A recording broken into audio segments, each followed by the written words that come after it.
Sa gitna ng investigasyon sa flood control scandal, balik bansa na si dating DPWH Secretary Manny Bonoan mula sa Amerika.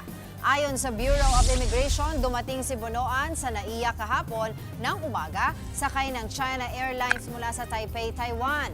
Nobyembre nang umalis ng bansa si Bonoan para samahan ang kanyang asawa na sasailalim sa medical procedure sa Amerika. Inisyuhan na siya ng sapina para humarap sa pagdinig ng Senado mamaya. Hindi pa kumpirmado kung dadalo nga si Bonoan sa Blue Ribbon Committee hearing, pero tatalakayin daw sa pagdinig ang mga alegasyon na nagpadala si Bonoan ng maling coordinates ng flood control project sa Malacanang para iligaw ang investigasyon dito.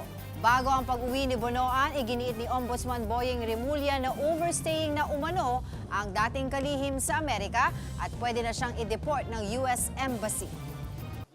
Mga kapatid, Angela Lagunsad Castro po para sa komprehensibo at makabuluhang balitaan at talakayan. Mag-follow at subscribe na sa social media pages ng News 5.